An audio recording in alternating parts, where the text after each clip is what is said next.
오늘의 주인공은 경주 북군동의 오래된 골목에서 홀로 살아가는 68세의 어머니입니다. 혼자 지내는 삶은 조용하면서도 질서가 잡혀 있었죠. 그러던 어느 날 세 자녀가 동시에 전화를 걸어와 통보하듯 말했습니다. 엄마, 우리가 제일 좋은 요양원을 알아봤어요. 시설도 깨끗하고 생활하기 편해서 엄마는 아무 걱정 안 하셔도 돼요. 듣기엔 참으로 효심 깊고 세심한 배려 같지 않나요? 하지만 그녀는 왜냐고 묻지도 토를 달지도 않았습니다. 그저 미소 지으며 고개를 끄덕였고 묵묵히 이삿짐 싸는 것을 도왔습니다. 그녀는 정말로 기꺼이 받아들인 걸까요? 아니면 이미 무언가 잘못되었다는 것을 눈치챈 걸까요? 이삿날 그녀는 단 한 가지 행동을 했습니다. 소리 한 번 지르지 않았지만 세 자녀는 그 자리에서 얼굴이 하얗게 질려 할 말을 잃고 말았습니다. 그 순간 상황은 완전히 뒤집혔죠. 제 이름은 김정희 올해 68입니다. 경주 황리당일 인근에 오래된 3층 벽돌집에서 혼자 살고 있지요. 이 집은 저와 남편이 젊은 시절 피땀 흘려 마련한 집입니다. 붉은 벽돌 담장의 테라조 바닥 1층은 남편이 평생 시계를 고치던 작은 가게였고 위층은 우리 가족의 보금자리였습니다.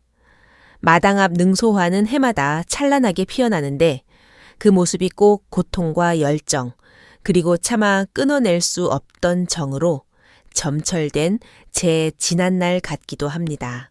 남편이 세상을 떠난 지 벌써 10년이 흘렀습니다. 그동안 넉넉하진 않았어도 아쉬울 것 없는 삶이었죠. 매일 아침 5시 반에 일어나 차를 끓이고 화채물을 준 뒤 계단을 청소합니다. 6시 정각이면 거실에 낡은 텔레비전을 켜서 뉴스를 보고 아침 식사 후엔 근처 시장에서 창어리를 삽니다. 점심으론 간단한 잔치국수에 나물 한 접시를 챙겨 먹고 오후엔 발코니에서 글씨를 쓰거나 신문을 읽습니다. 가끔 나칙은 참새들에게 모이를 주기도 하죠. 일상은 담백하지만 단 한 번도 고달프다고 생각한 적은 없습니다. 매달 나오는 연금 150만 원에 남편과 모아둔 정기예금 이자 약간의 주식 배당금을 합치면 제 생활엔 충분합니다. 인터넷 쇼핑도 여행도 즐기지 않으니 한 달에 100만 원 남짓이면 족하니까요. 동네 주민센터에는 노인 돌봄 프로그램도 잘 되어 있고 건강이 안 좋으면 전화 한 통에 금방 달려와 줄 보건소 인맥도 있습니다. 전 스스로를 아주 잘 건사하고 있다고 생각했습니다. 누구에게 짐이 되지도 폐를 끼치지도 않았으니까요. 제게는 세 아이가 있습니다. 진호, 수현, 그리고 상훈이. 아이들이 각자 가정을 꾸리고 자리를 잡으면서 얼굴 보는 일은 점점 줄어들었습니다. 큰아들 진호는 학원 강사를 하다 그만두고 한참을 쉬고 있는데 이유를 말해주지 않더군요. 딸 수연이는 대구에서 공무원으로 일하는데 시집간 뒤론 휴가 내기 힘들다며 잘 오지 않습니다. 막내 상훈이는 젊어서부터 사업을 한다며 여러 번 업종을 바꿨는데 최근엔 빚을 좀 졌다는 소문이 들리더군요. 평소에는 명절 때 보내주는 용돈이나 단체 채팅방에 올라오는 안부 이모티콘이 전부였지만 전 아이들을 원망하지 않았습니다. 다들 제 삶이 바쁜 법이니까요. 그저 아프지 않고 건강하기만을 바랄 뿐 자식에게서 천륜의 즐거움을 기대한 지는 오래되었습니다. 아이들이 어릴 때는 내 자식이지만 자라고 나면 그들의 세상이 따로 있는 것이 인지상정이니까요. 제가 가장 내려놓지 못하는 건 바로 이 집입니다. 호화로운 저택은 아니지만 저희 부부의 일생이 담긴 결정체거든요. 벽돌 한 장부터 소파 하나, 전등 하나까지 저희 손으로 직접 고르고 채웠습니다. 남편이 병세가 깊어졌을 때 제 손을 꼭 잡으며 했던 말이 기억납니다. 이 집은 우리 목숨줄이야. 절대로 팔지 말고 떠나지도 마.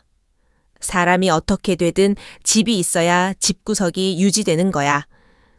그때 전 눈을 맞추며 약속했습니다. 그의 눈빛은 너무나 단호해서 허투루 하는 말이 아니라는 걸 알 수 있었죠. 지난 10년 동안 전 이 집을 지켰습니다. 마치 그가 남긴 온기를 지키듯 말입니다.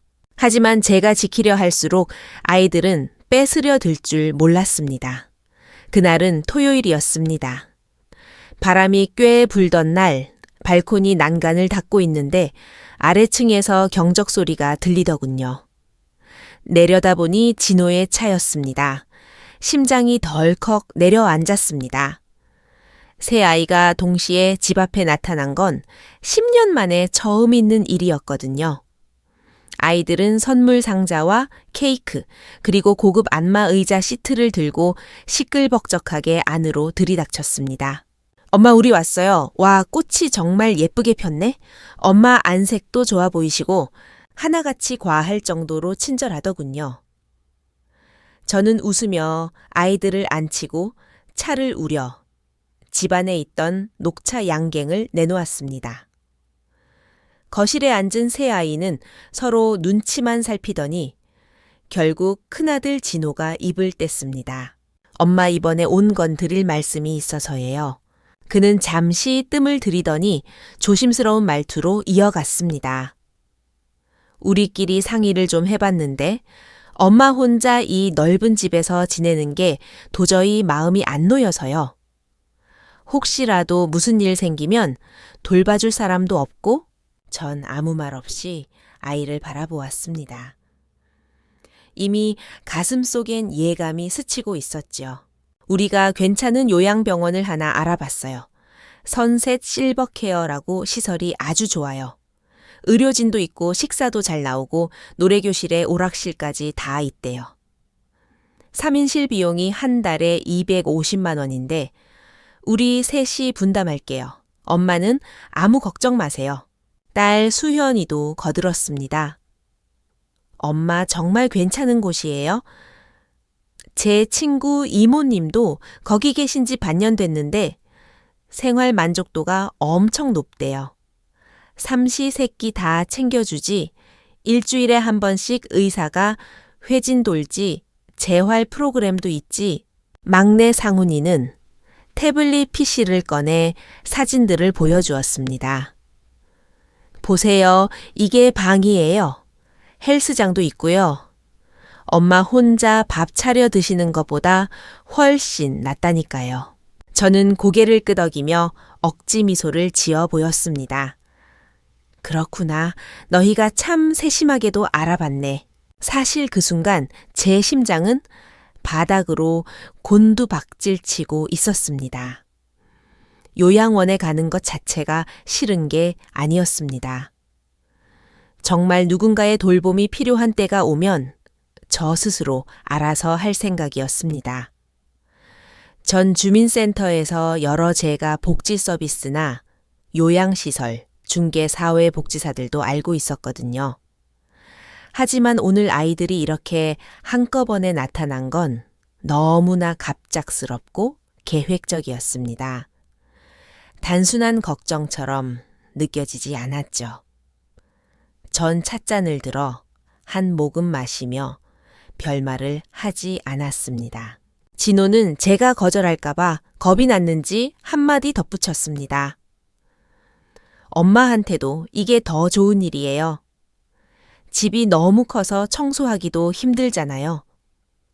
나중에 저희가 돌아가며 면회도 가고 거기서 새 친구들도 사귀고 하시면 돼요. 하루 종일 벽만 보고 계시는 것보다 낫지.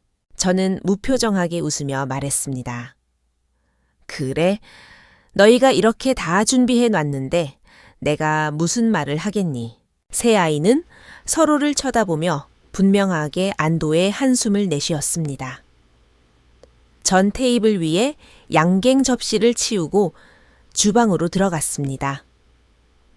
컵을 씻는 동안 머릿속에 계산이 돌아갔습니다.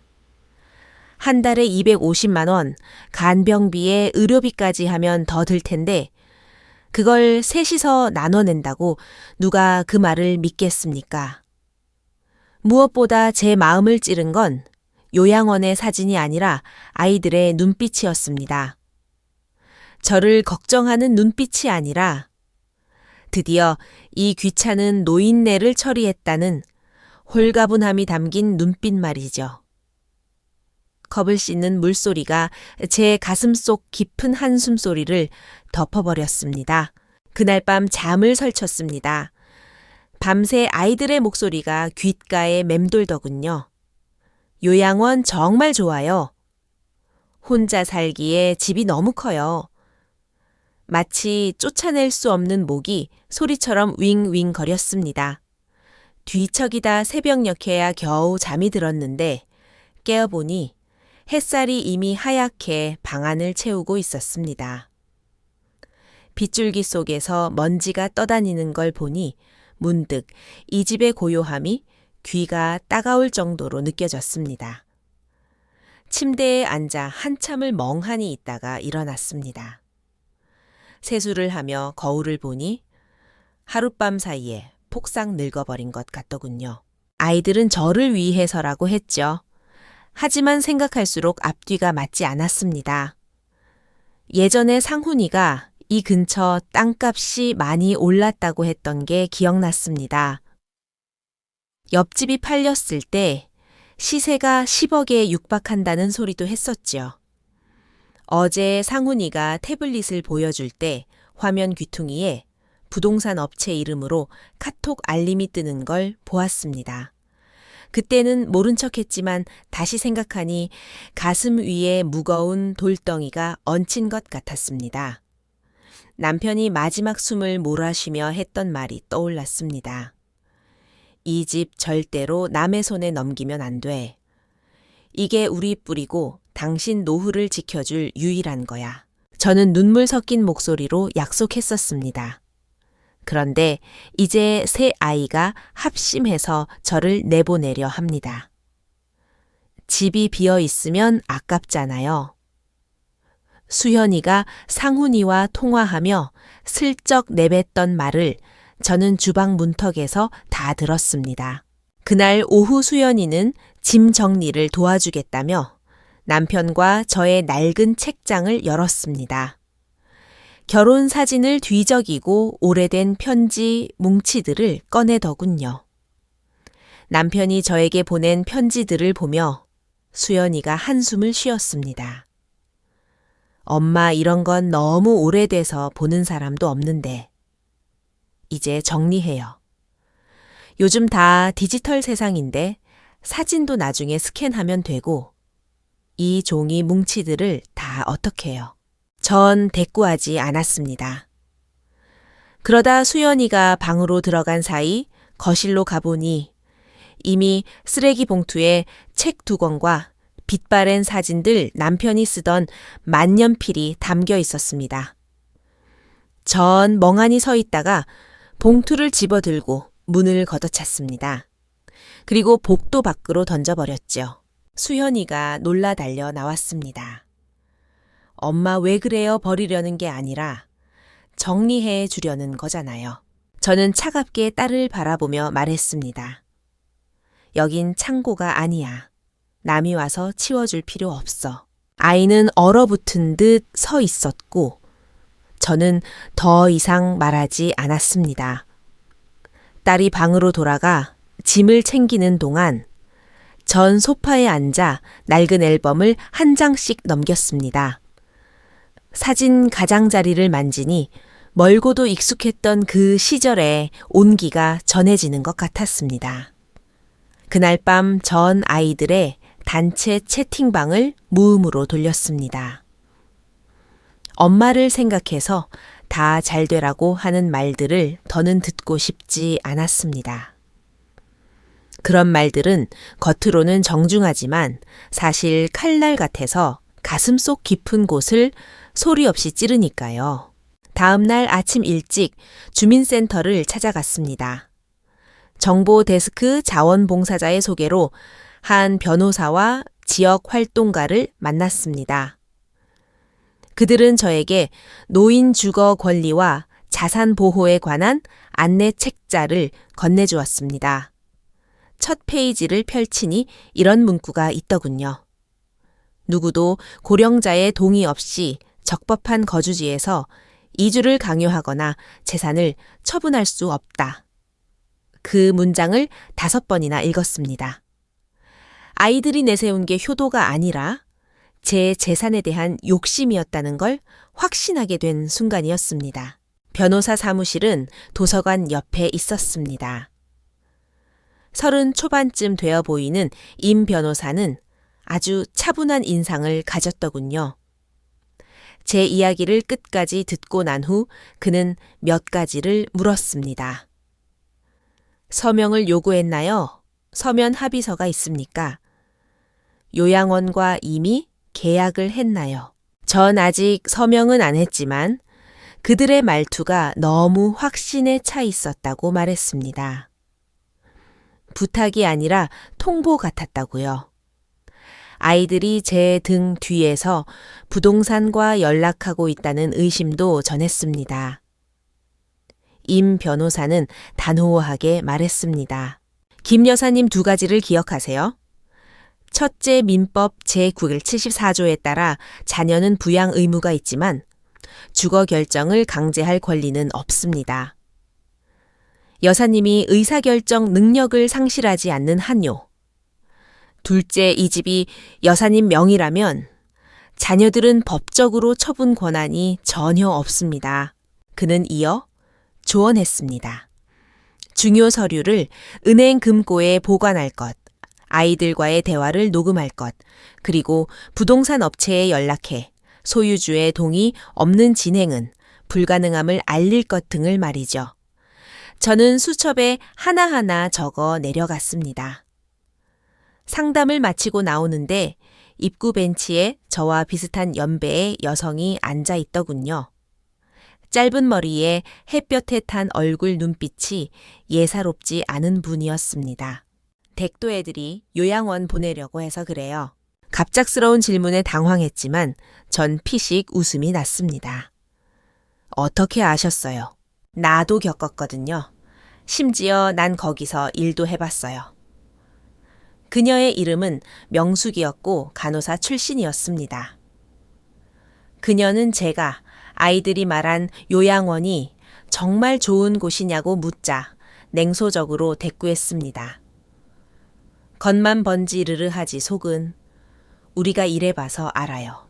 그녀는 요양원의 실상을 적나라하게 말해주었습니다. 햇빛도 안 드는 3인실 밤새 방치되는 어르신들.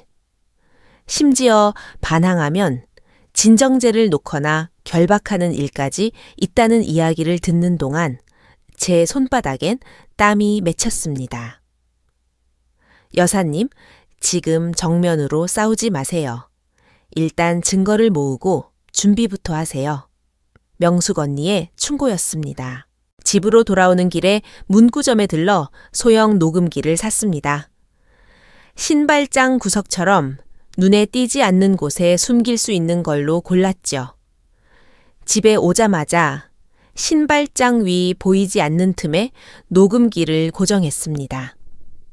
아이들은 곧 다시 올 것이고 저는 모든 것을 기록하기 시작할 것입니다. 첫 번째 녹음은 막내 상훈이가 혼자 왔던 날이었습니다. 그날 저녁 상훈이는 제가 좋아하는 칼국수를 사 들고 와서 넌지시 말을 꺼내더군요. 엄마, 제 친구 중에 부동산 하는 형이 있는데 우리 집 같은 낡은 주택이 요즘 엄청 귀하대요.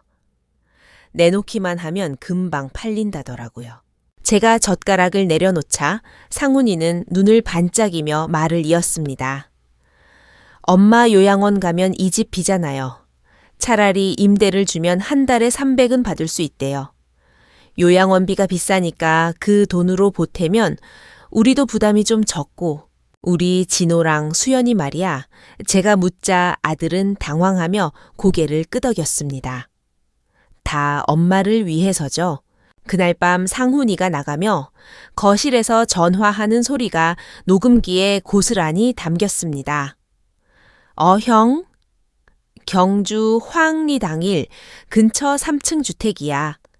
할머니 요양원 갈 거니까 곧 빌 거야.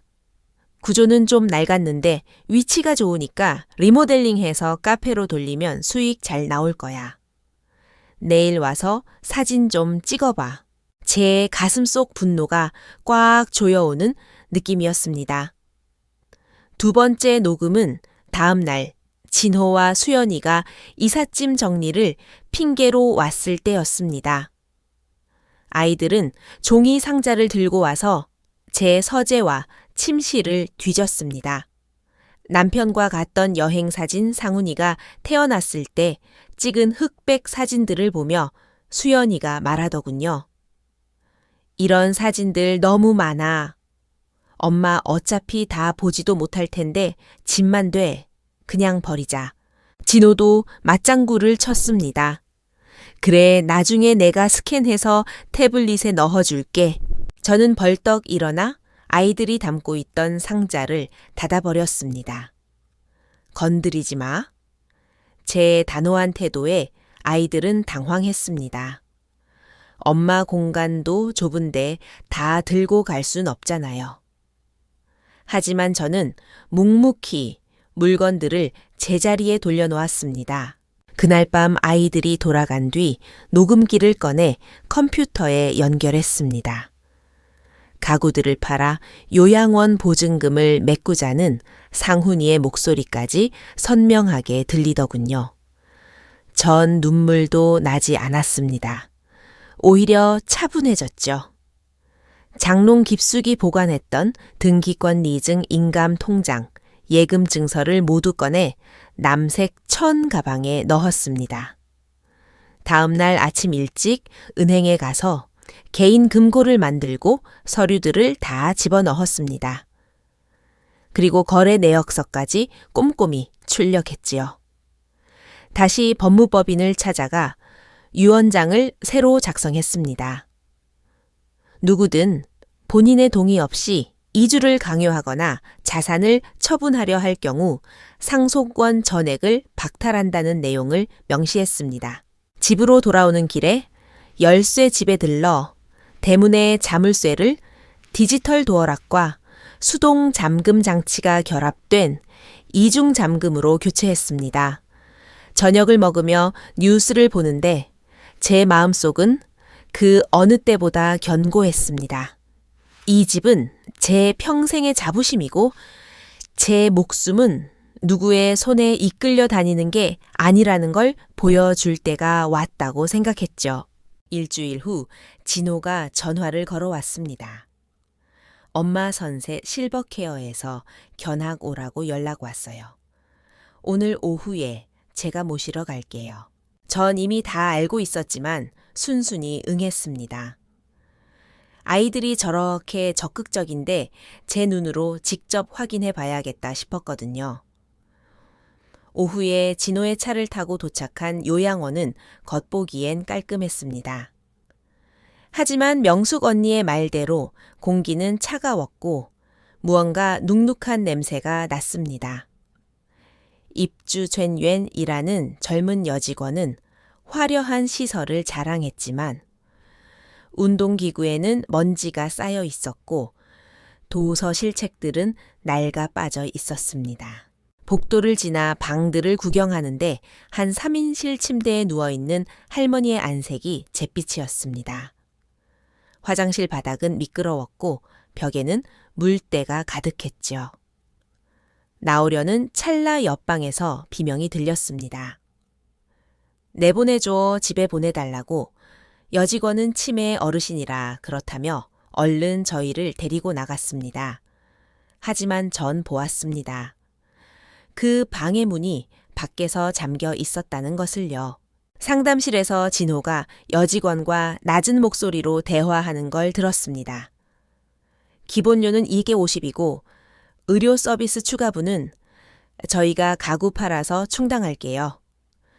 집에 있는 자개장이랑 침대 처분하면 꽤 나올 겁니다. 전 아무 말 없이 건물을 빠져나왔습니다. 내려오는 길에 동네 이웃이었던 영순 씨를 만났습니다.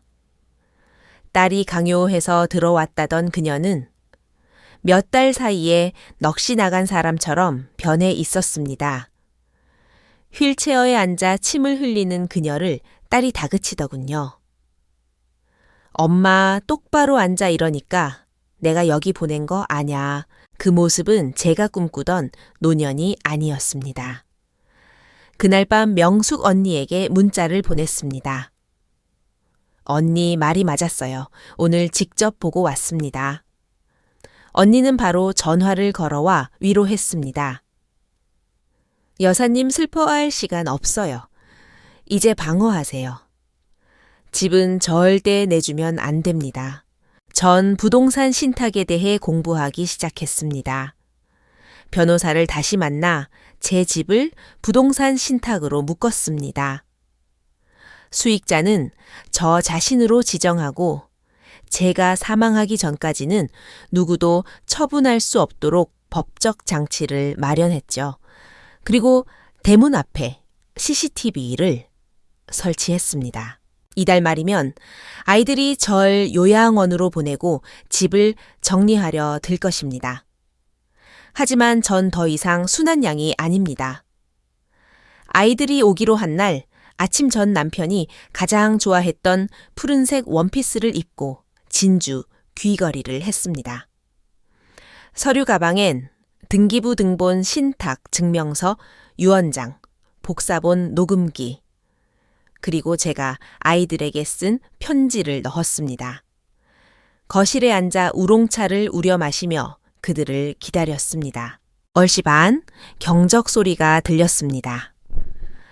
문을 열자 진호와 화물차, 그리고 상훈이와 수연이가 서 있었습니다.